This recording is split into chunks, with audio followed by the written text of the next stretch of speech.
जी।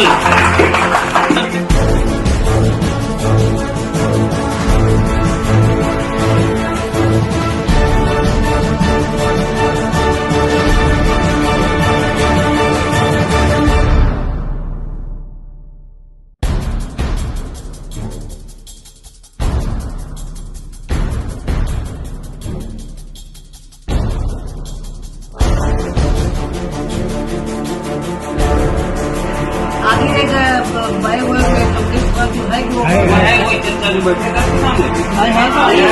आइए चचा बैठिए।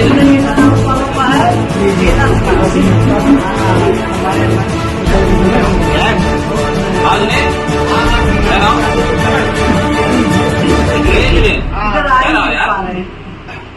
भैया आ जाते हैं।